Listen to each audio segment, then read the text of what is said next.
Hey friends, welcome back to the Sustainable Weight Loss Podcast. It is Brianna Wilkerson. I am your host. And today we are actually diving in to talk about 10 ways to stress less and sleep more this summer. Remember, I am doing this summer series. It's happening while I'm on maternity leave. And it's just a space for you to get small, simple tips on how to make this your healthiest summer yet and make this your most productive summer in regards to your health and your most inspiring. And I really just want to encourage you. Typically on the podcast, when it was the Healthy Body podcast or the Be Healthy and Thrive, I've had guest interviews and, podcast episodes took a different path. But these particular ones, I'm just jumping in solo to kind of give you specific tips, okay? So 10 ways to stress less and sleep more this summer. As you know, stress and sleep are two of the pillars that contribute to having a healthy body, but do contribute to sustainable weight loss. There's a lot of different hormone things that happen. There's a lot of different things that get reset when you sleep. There's a lot of things that get agitated when you stress out too much. So we're not talking about acute stress or acute insomnia. An acute is usually just localized and small at a specific time. Chronic is when you're constantly stressed and constantly not sleeping. That is where we need to ask ourselves what's going on and how can we really mitigate that so that our bodies can lose weight that lasts if that's our goal, or be healthy and thrive, okay? And so let's just kind of go through some of these tips, 10 tips for you. And of course, at the end, I'll mention some free resources in my library, as well as a little bit more on how the Academy can help you, my coaching membership, stress less and sleep more. So the first is, and this is always the first thing I recommend, is to write out your stressors and do a method called Eliminate, Reduce, and Cope, or ERC. Basically, and this is in the library as well, a worksheet for this. You want to write out what's stressing you and then ask yourself, can I eliminate this? Can I reduce this, or is this something I need to cope with? Because what this does to your mind is it tells your mind, I actually don't need to let stress or anxiety take over me. I can take control of it to a certain extent, right? And so doing that every time a client has done that, whether it's in a free challenge, people have just felt, whoa, I see now that I have more control than I thought I did. And I see now how I've let stress take over me in a way that has not served me or my body, okay? So again, there's a worksheet for that in my free resource library, but when you do that, I'm telling you, you're going to take more control. So for example, let's give you an example here. If I've been, at the current recording of these, I'm prepping for baby. So if part of me is like, okay, man, I really need, I got 2 car seats from family and friends, need to wash them, just prepare and install them. It's like, that's on the back of my mind. I actually can eliminate that stress by doing it. Marking in my calendar when I'm going to do it and do it, right? So to say another stress is, okay, like I want to try to have a natural birth and maybe that will happen, things do happen, but how do I reduce the stress from that? Well, I can do simple things that help with natural birthing. I could practice breathing. I could practice visualization. I could practice getting massage tools and all that sort of stuff, right? But then coping, like when I'm in labor, I just got to cope with that stress and that's happening mentally, emotionally, physically, right? And how am I going to choose from now to cope with that? Because there's a lot of anxiety around having your first child, right? So how am I going to choose to cope with that? And I have some things set up for that, right? So that's just an example of like, there actually could be one major situation in your life, and there's little aspects to it that you can eliminate, reduce, and cope, okay? So do that. I'm telling you, that's all you do from this podcast episode, you'll be 10 steps ahead. I'm telling you. Second is to give yourself a home spa experience. So right before I went on maternity leave, I went through this in my essential oils group, which, by the way, have a separate podcast for that now, and a separate, I got to make sure to link that stuff in here, and a separate Facebook group.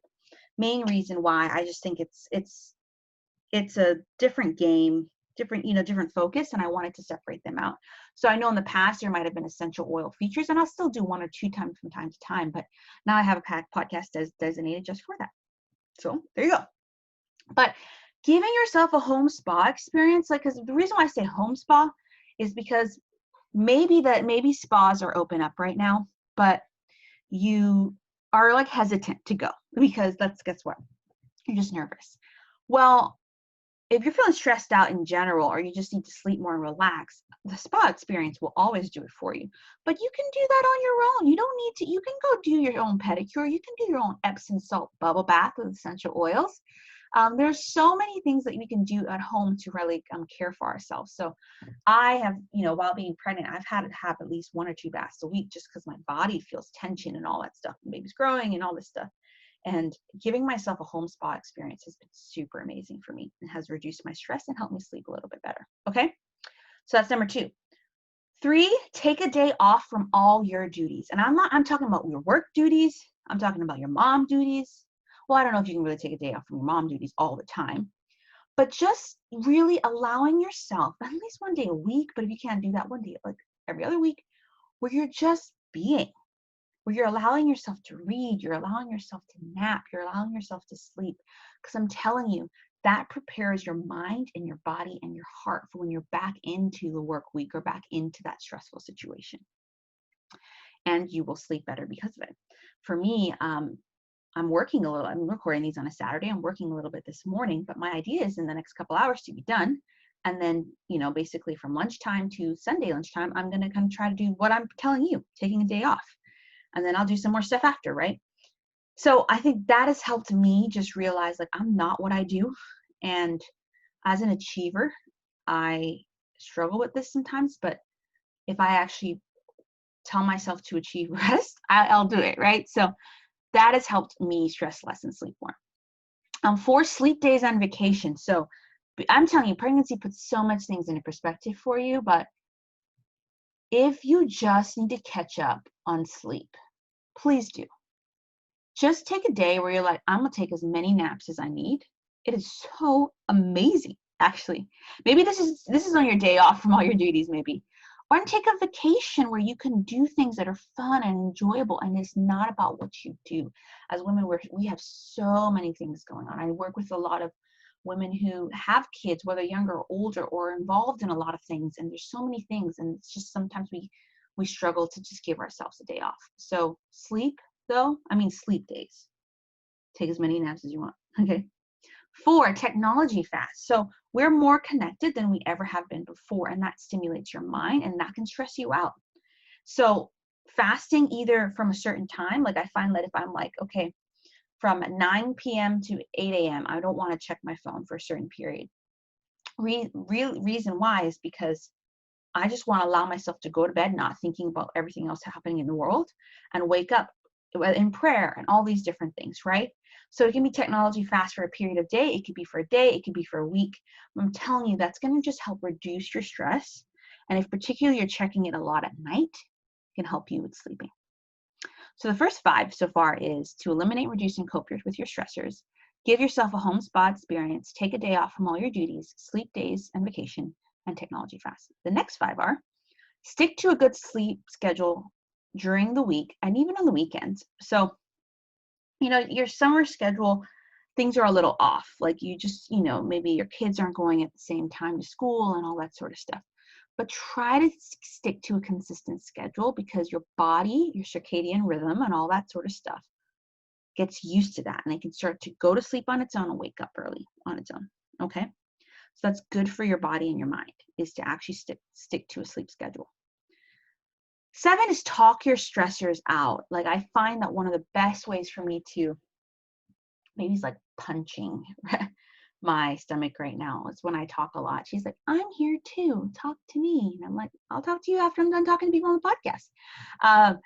Is so great for me to like just, sometimes journal and all that, but sometimes actually physically or verbally talk with them about what's stressing me out. And as I've been talking with them, I realize, wait, I feel a lot better. I really see that this is not that big of an issue. So talking with someone or even journaling is a great way to get your stressors out.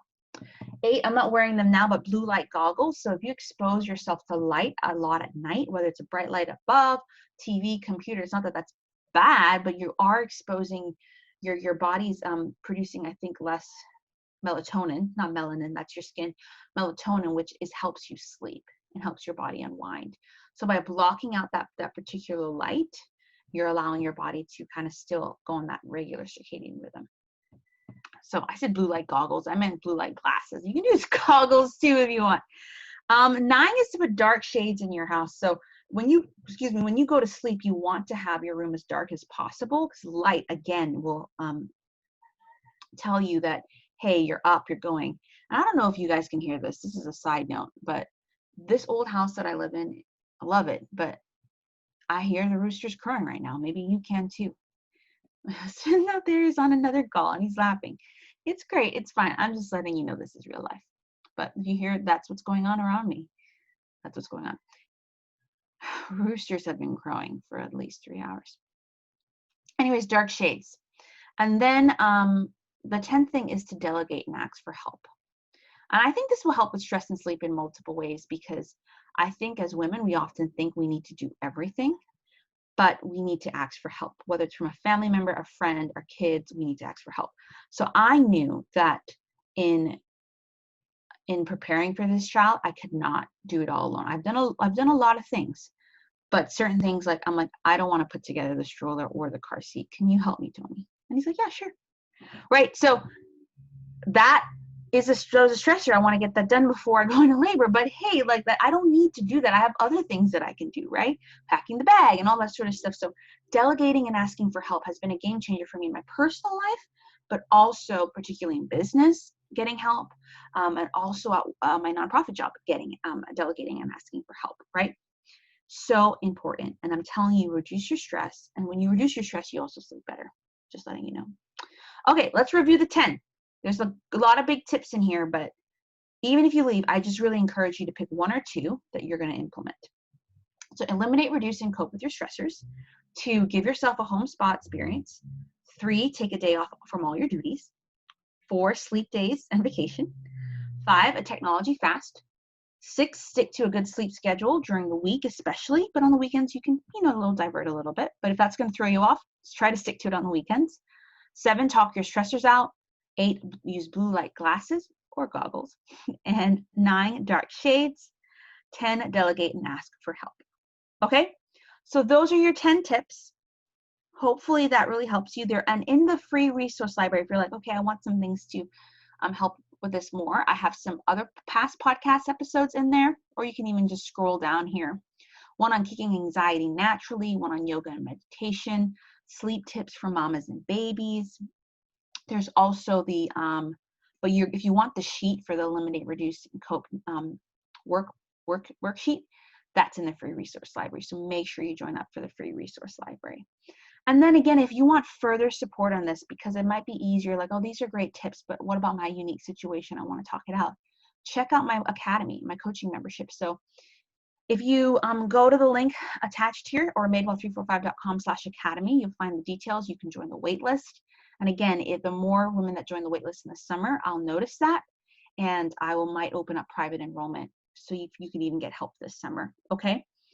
But then in the fall, I will be doing a more public enrollment, but I don't want you to wait. If you really do want, you could always, when you get the welcome email, just email me saying, I'm really interested in joining now. Then I'll think about it.